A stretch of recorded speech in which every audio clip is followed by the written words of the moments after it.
السلام عليكم ورحمة الله وبركاته. نحمده ونصلي على رسوله الكريم. أما بعد فأعوذ بالله من الشيطان الرجيم. بسم الله الرحمن الرحيم.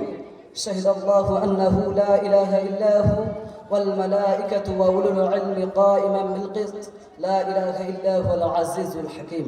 عليه عن أبي ذر رضي الله عنه قال قال رسول الله صلى الله عليه وسلم ما من عبد قال لا إله إلا الله ثم مات على ذلك إلا دخل الجنة.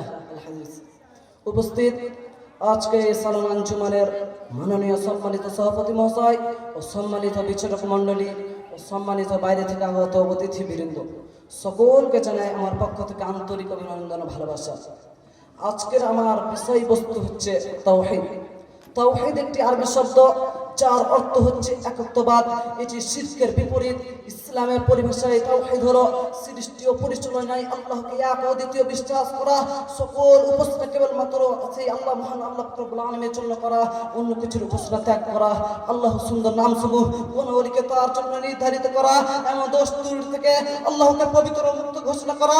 ইসলামে ঈমানের সর্বপ্রথম ও সর্বপ্রধান বিষয় হলো তাওহীদ। অর্থাৎ মুমিন বা মুসলিম হতে হলে একজন মানুষকে আল্লাহ তাআলার একত্ববাদে বিশ্বাস আনতে হবে। ইসলামের সকল শিক্ষা আদর্শ তাওহীদের উপর প্রতিষ্ঠিত। দুনিয়াতে যত নবী রাসূলগণ এসেছেন সকলেই তাওহীদের দাওয়াত দিয়েছেন। তাওহীদ প্রতিষ্ঠা করার জন্য নবী রাসূলগণ আজীবন সংগ্রাম করেছেন। তাওহীদ হচ্ছে তিন প্রকার। এক নম্বর তাওহীদুর রুবুবিয়্যাহ, দুই নম্বর তাওহীদুল উলুহিয়্যাহ, তিন নম্বর তাওহীদুল আসমা ওয়াস সিফাত। তাওহীদুর রুবুবিয়্যাহ বলা হয় সৃষ্টি করার এবং সৃষ্টি জীবনের মালিক হওয়ার ও তাদের তদবির করার ব্যাপারে আল্লাহকে এক করাকে তাওহীদুর রুবুবিয়্যাহ বলা হয়। অর্থাৎ এটা বিশ্বাস করা যে আল্লাহ তাআলা একমাত্র আমাদের সৃষ্টিকর্তা, আল্লাহ তাআলা একমাত্র আমাদের রব। তাওহীদুল উলুহিয়্যাহ বলা হয় ইবাদতে আল্লাহকে এক করাকে তাওহীদুল উলুহিয়্যাহ বলা হয়। অর্থাৎ যত প্রকারের ইবাদত রয়েছে যেমন নামাজ, রোজা, হজ, যাকাত ইত্যাদি সকল ইবাদত সেই আল্লাহ রব্বুল আলামিনের জন্য করতে হবে। পুরো পীর এবং ওলির জন্য এসব করা চলবে না। তাওহীদুল আসমা ওয়া সিফাত বলা হয় আল্লাহ তাআলার নাম ও গুণের সাথে আল্লাহকে এক করাকে তাওহীদুল আসমা ওয়া সিফাত বলা হয়। অর্থাৎ এটা বিশ্বাস করা যে আল্লাহ তাআলার নামের মতো কারো নাম নেই এবং আল্লাহ তাআলার গুণের মতো কারো নাম নেই।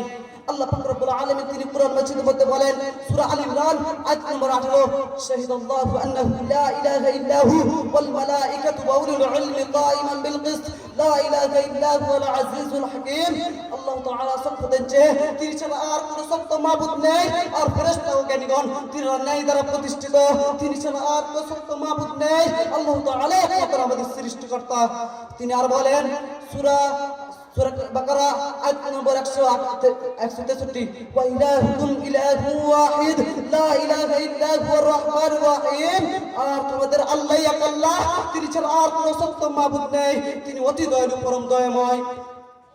রাসূলুল্লাহ সাল্লাল্লাহু আলাইহি ওয়াসাল্লাম তিনি হাদিসের মধ্যে বলেন عن ابي ذر رضي الله عنه قال قال رسول الله صلى الله عليه وسلم ما من عبد قال لا اله الا الله ثم مات على ذلك الا دخل الجنه। হযরত আবু যর রাদিয়াল্লাহু তাআলা আনহু বর্ণিত, তিনি বলেন রাসূলুল্লাহ সাল্লাল্লাহু আলাইহি ওয়াসাল্লাম তিনি বলেছেন কোন ব্যক্তি যদি লা ইলাহা ইল্লাল্লাহ এর ঘোষণা দেন পরম যদি সে ব্যক্তি মৃত্যুবরণ করে সে ব্যক্তি অবশ্যই একটা জান্নাতে প্রবেশ করবে। শ্রোতাবৃন্দ, তাওহীদ হচ্ছে আল্লাহ পাক রব্বুল আলামিনের হক। এই আল্লাহ পাক রব্বুল আলামিনের হক আদায় না করা পর্যন্ত কোনো মানুষ জান্নাতে প্রবেশ করতে পারবে না। তাওহীদ হচ্ছে ধর্মের মূল। যেমন গাছের মূল কেটে ফেললে যেমন গাছ বাঁচে না, সেম তেমনি কেউ তাওহীদ না মানলে তার মধ্যে আর কোনো ধর্মই থাকে না।